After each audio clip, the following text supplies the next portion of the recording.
ನಮ್ಮ ಗುರುಗಳೇ ನಿಮಗೆ ನನ್ನ ಪ್ರಣಾಮಗಳು. ಜಯವಾಗಲಿ ರೇಣುಕರಾಜ. ಮೇಲೆ ಕೇಳು. ಏನು ರೇಣುಕರಾಜ, ತಾವು ನನ್ನ ಆಶ್ರಮದ ಕಡೆ ಬರಲು ಕಾರಣವೇನು? ಗುರುಗಳೇ, ನನ್ನ ಮುತ್ತಿನ ಮಗಳಾದ ರೇಣುಕಾದೇವಿ ತಮ್ಮ ಕೂಡ ಮದುವೆ ಮಾಡ್ಕೋಬೇಕೆಂದು ಅಡ್ಡಲು ಕೊಟ್ಟ ಗುರುಗಳೇ. ರೇಣುಕರಾಜ ಬೇಡ.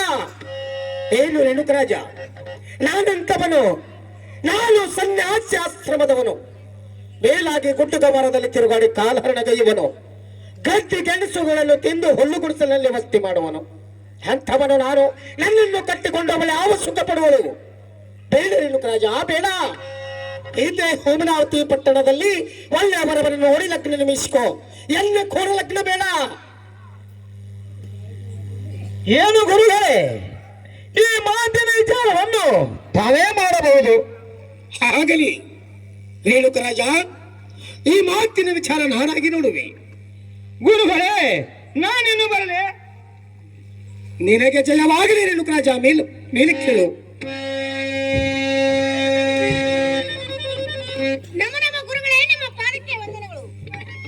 ಜಯವಾಗಲಿ ರೇಣುಕಾ. ಮೇಲೆ ಕೇಳು. ಏನು ರೇಣುಕಾ, ಏನು ಗುರುಗಳೇ? ತಾವು ನನ್ನ ಆಶ್ರಮದ ಕಡೆ ಬರಲು ಕಾರಣವೇನು? ಏನು ಗುರುಗಳೇ, ತಮ್ಮ ಕೂಡ ಮದುವೆ ಮಾಡ್ಕೋಬೇಕೆಂದು ಇಚ್ಛೆ ಮಾಡಿ ತಮ್ಮ ಹತ್ರ ಬಂದಿದ್ದೇನೆ ಗುರುಗಳೇ. ರೇಣುಕಾ ಬೇಡ.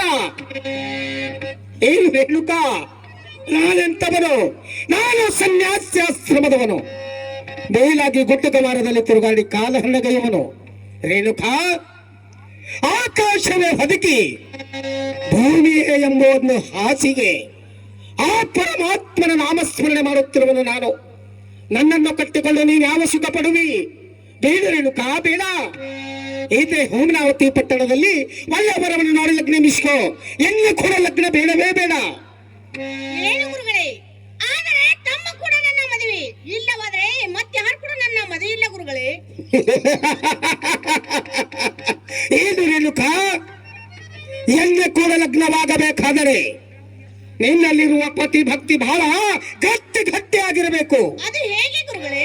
ಅದು ಹೇಗೆಂದರೆ ನಿನ್ನಲ್ಲಿದ್ದ ಕಾಮ, ಕ್ರೋಧ, ಲೋಭ, ಮೋಹ, ಮದ, ಮಚ್ಚರ ಮತ್ತೊಂದು ಚೆಲ್ಲಾಟವನ್ನು ಬಿಡಬೇಕು. ಹಾಗಿದ್ದರೆ ವಚನ ಕೊಡುವಂತಿಕೆಯಾಗು.